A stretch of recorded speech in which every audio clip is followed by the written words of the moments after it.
Mesdames, Messieurs, bonjour et merci de rester avec nous. Pour ce numéro donc d'entretien, nous recevons Son Excellence Paul Hirschhorn, ambassadeur de l'Israël, ici même à Dakar, au Sénégal. Son Excellence, est-ce que vous êtes heureux de retrouver votre ambassade à Dakar?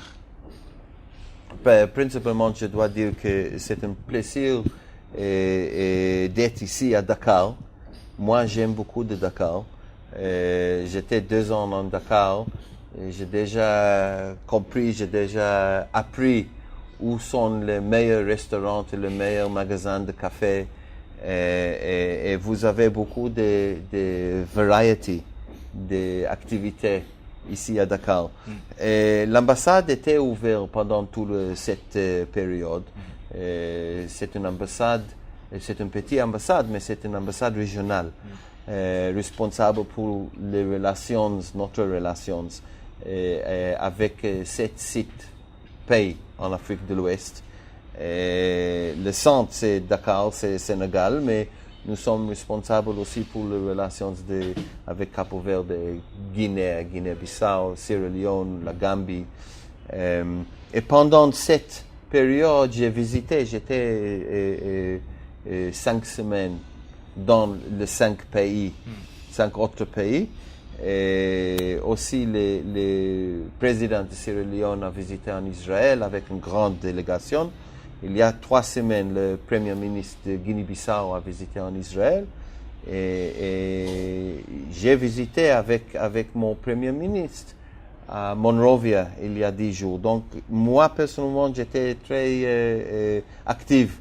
L'ambassade était ouverte pendant toute la période. Je pense seulement mon bureau, cette chambre, était fermé. Hier, nous avons devoir de faire un peu de nettoyage. Mais tout le reste de l'ambassade était actif et toute la période. D'accord. Alors, la rupture a été consommée entre l'Israël et le Sénégal avant que la reprise ne soit, disons, décidée au Libéria entre Macky Sall et Benjamin Netanyahu. Alors, vous, en tant qu'Excellence, comment est-ce que vous analysez cette situation de crise entre le Sénégal et l'Israël? Au début, je dois dire que quand le Sénégal a proposé la résolution anti-israélienne dans le Conseil de sécurité des Nations Unies, c'était une grande surprise pour nous. Parce que nous avons une bonne relation avec le Sénégal pendant beaucoup d'années. Nous avons les projets ensemble dans quelques secteurs au Sénégal et pas seulement au Sénégal. Et donc c'était une surprise pour nous parce que nous avons pensé que nous sommes les amis. Je pense que pendant les derniers mois, nous avons eu un discours entre les deux gouvernements. Les réunions entre mon premier ministre et le président du Sénégal à Monrovia étaient très importantes. Elle était très, très importante. Elle était aussi un bon discours. J'étais là-bas aussi. Je pense que les deux côtés. Je ne veux pas parler pour Sénégal. Pour ça, vous pouvez parler avec le président ou avec le ministre des Affaires étrangères et beaucoup de personnes sénégalaises. Mais je pense que les deux côtés comprennent que les relations sont importantes. Et aussi en général, et il y a, par exemple, quelques projets économiques qui sont importants pour le Sénégal et aussi pour Israël. Mais aussi à ce moment dans l'histoire, cette époque d'instabilité, quand il n'y a pas beaucoup de pays stables, d'ici jusqu'au Pakistan. Et c'est très, très important que les pays stables comme Sénégal et Israël, et il n'y a pas beaucoup de pays stables dans toute cette région de l'Afrique de l'Ouest, le Maghreb, l'Afrique du Nord, le Moyen-Orient et plus. Si nous ne pouvons pas travailler ensemble pour trouver comment nous pouvons faire l'export de stabilité, nous allons trouver une situation que nous allons faire l'import d'instabilité. C'est pas bon pour nous et c'est définitivement pas bon pour le Sénégal. D'accord. Alors, on a parlé de reprise, mais également de renforcement de cette coopération. Peut-on parler de nouveau départ entre les deux pays? Et je ne suis pas sûr que nous pouvons dire que c'est un nouveau départ. C'est une continuation. Nous sommes le 4e pays dans le monde qui a établi les relations diplomatiques avec Sénégal. Après la France, mais je pense qu'ils ont reçu un petit de inside information avant. Après Allemagne et l'Égypte. Nous sommes le 4e pays. Et nous avons une relation qui a continué aussi pendant ce sont 5 mois. Donc c'est pas une nouvelle relation, c'est une continuation. Et pour nous, la décision du Sénégal de se porter d'Israël pour recevoir le statut d'observateur dans l'Union africaine, c'est très important. C'était une indication positive pour nous que Sénégal vraiment croit que la relation entre Sénégal et Israël est importante et aussi que Sénégal croit que l'activité d'Israël en Afrique est importante à cette époque. Donc, c'est pas nouveau, c'est une continuation, mais c'est une augmentation. Je pense que maintenant, il y a un additionnel élément qui nous pouvons dire que nous avons voir une augmentation stratégique. Avant, c'était une bonne relation, mais peut-être sans l'élément de strategic relationship.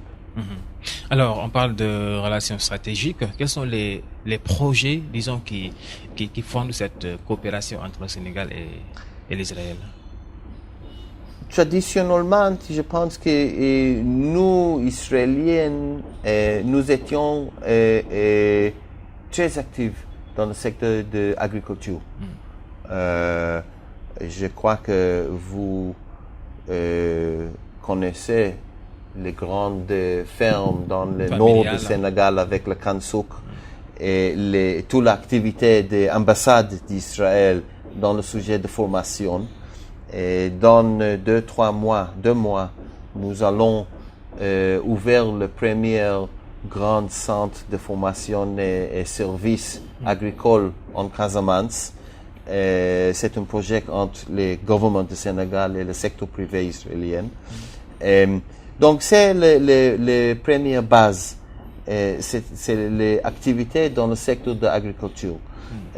Mais il y a aussi un discours sur le sujet sécurité qui est très important. Et je crois que vous allez être d'accord avec moi que ce n'est pas le forum pour parler sur ce sujet avec la caméra. Mais à ce moment d'instabilité dans le monde, je pense que les coopérations entre les pays stables, c'est très important, c'est critical. D'accord. Vous l'avez dit, instabilité dans le monde. Comment se porte le processus de paix au Proche-Orient? Pour vous, c'est le Proche-Orient. Pour nous, c'est le centre du monde. C'est notre maison. Nous habitons là-bas. Oui. Et le Moyen-Orient, la situation n'est pas bonne. La Syrie, c'est une catastrophe. Il y a beaucoup de problèmes économiques. La base de stabilité dans le Moyen-Orient, c'est les relations entre Israël et Égypte, qui est les relations stratégiques déjà 30 ans. Aujourd'hui, il y a 300 000 personnes qui travaillent en Égypte à cause des projets entre les hommes d'affaires israéliennes et égyptiennes. Les 300 000 personnes, ça veut dire c'est presque 4 millions de personnes qui mangent en Égypte à cause de paix, à cause de relations stratégiques entre Israël et Égypte. Mais nous avons encore beaucoup de challenges. Nous devons trouver la solution entre nous et le monde arabe et c'est inclure les Palestiniens. Mais la situation de la Syrie, le Liban, l'Iran, aujourd'hui entre Arabie Saoudite et Qatar, il y a beaucoup d'instabilité. Alors aujourd'hui, qu'est-ce qui bloque le vivre ensemble entre Israéliens et Palestiniens? Nous attendons beaucoup d'années pour le Palestinien de venir pour parler, pour trouver une solution. Nous avons trouvé le pays entre nous et l'Égypte, qui est le plus grand pays arabe. Nous avons signé un agrément de paix entre nous et la Jordanie. Et peut-être le prochain, c'est le Palestinien. Il doit décider s'il veut continuer et de faire les boycotts ou s'il veut parler avec nous. Et nous attendons depuis la dernière fois qu'ils ont quitté le discours, c'est déjà 2 ans. S'il veut retourner, il y a des possibilités. C'est très important. Je crois que c'est plus important pour nous et pour les Palestiniens que tout le reste du monde. Tout le monde est occupé dans ce sujet. Les Palestiniens ne veulent pas parler. Mais je crois que nous allons trouver la solution après qu'ils vont venir pour parler. À ce moment, il y a des possibilités. J'espère qu'ils vont ils vont venir pour parler. Nous pouvons trouver la solution. C'est important pour nous, c'est important pour eux. Mais nous ne pouvons pas arriver à un agrément sans eux. Ils devaient être dans around the table. La table de négociation. Oui. Vous êtes toujours présente, disons, dans Jérusalem-Est? Nous sommes là-bas. Nous attendons le Palestinien chaque jour. S'il veut demain, mon Premier ministre va annuler son programme et il va rencontrer avec le président Abbas. Ça dépend d'Abbas.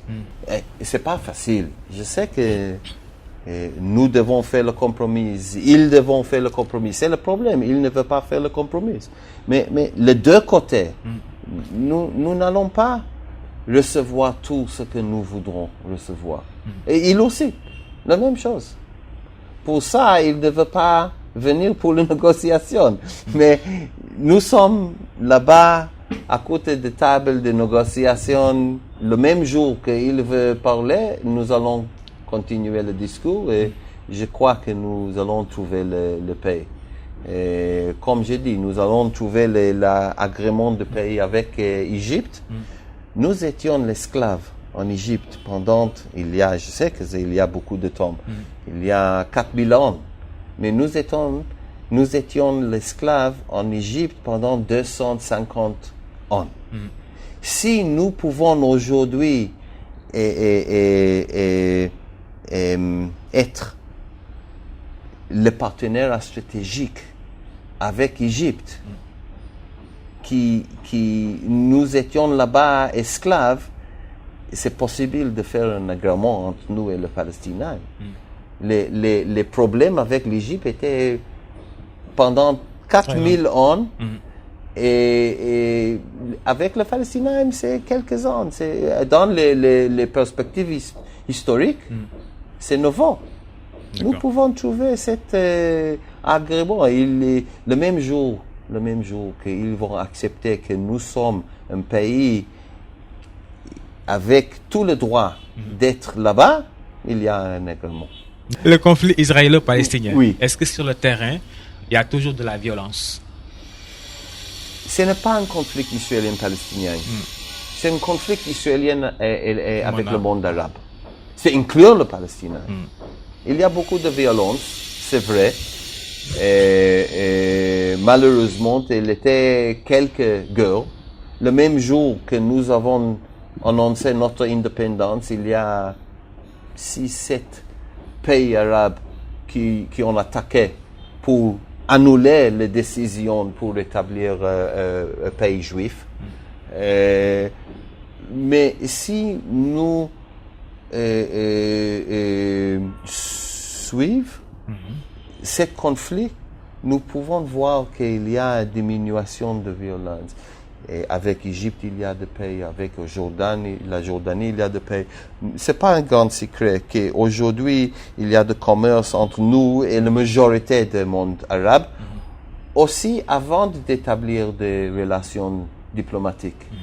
Et moi, avant de joindre le ministère des Affaires étrangères, j'étais dans le secteur privé. J'ai fait beaucoup de commerce entre les compagnies israéliennes et les compagnies dans tout le Golfe. Arabie Saoudite, les Émirats, Qatar, Bahreïn, Koweït, beaucoup de pays. Et c'est pas un grand secret qu'il y a des relations. Sans les relations diplomatiques officielles. OK? Le premier partenaire économique de Palestine, c'est l'Israélien. La coopération de sécurité entre Israël et les Palestiniens, c'est mieux que la coopération entre nous et je pense tout l'autre pays dans le monde. OK? Ben, il y a aussi les égos et les problèmes. C'est pas facile. D'accord. Mais il y a aujourd'hui beaucoup de coopération déjà entre nous et les Palestiniens, mais entre nous et le monde arabe. Dans le monde arabe aujourd'hui, c'est une époque très difficile. C'est presque un génocide à la Syrie. C'est 500 000 personnes qui sont morts. C'est pas, c'est une époque difficile. Je ne suis pas sûr que, malheureusement, qu'à cette époque, le reste du monde arabe, après la Jordanie et l'Égypte qui déjà fait l'agrément avec Israël, s'ils peuvent faire aujourd'hui un agrément, nous espérons que oui. Mais avec Syrie, je ne sais pas si le pays, si la Syrie existe, si ça existe aujourd'hui. Mais nous voudrons trouver la solution avec tout le monde arabe. D'accord. Restons avec le monde arabe. Le Qatar est isolé aujourd'hui par le monde arabe. J'ai visité quelques fois à la Qatar. Quel commentaire faites-vous? Mais il y a beaucoup d'années. Et je ne suis pas... C'est beaucoup d'années depuis que j'ai visité à Qatar. C'est beaucoup d'années depuis que je suis visité à la Golfe. Donc je ne suis pas current. Je ne connais pas tous les détails de cette dispute entre Arabie Saoudite et les Émirats, Égypte et Qatar. Mais nous savons, c'est pas un grand secret. Qatar a supporté quelques groupes de terroristes pendant beaucoup d'années et c'est un problème. C'est pas seulement Qatar, il y a encore des problèmes dans le monde. Mais c'est entre eux. Et je ne suis pas sûr que je dois dire à notre pays comment il doit trouver la résolution de son dispute. Oui. Ben, c'est une excellence, on vous J'espère que nous allons trouver la solution avant le mondial en 22 parce qu'Israël va qualifier cette fois pour le mondial pour être à Qatar. Vous êtes fan de football? Oui, je suis fan, on dit en français, un fan de Sénégal. Fan de Sénégal? Oui. D'accord. J'ai vu les matchs entre Sénégal et Cap-Vert. Et j'ai vu en télévision le match avec Afrique du Sud. Ce n'était pas un penalty. Ce n'était pas un penalty, c'était une erreur. Et je serai à la match, le return, le match revenge. C'est le 2e octobre, je pense. Je ne suis pas sûr. Oui, c'est ça. Ici à Dakar, oui. Et vous serez au stade pour supporter, quoi. C'est pas possible que Sénégal ne veut pas qualifier pour le mondial. C'est pas possible que Burkina Faso va qualifier et Sénégal non. C'est pas possible. C'est la fin de ce numéro d'entretien qui recevait son Excellence Paul Hirschhorn, ambassadeur de l'Israël ici même à Dakar au Sénégal. On vous donne rendez-vous dans 15 jours pour un autre numéro. D'ici là, restez avec nous.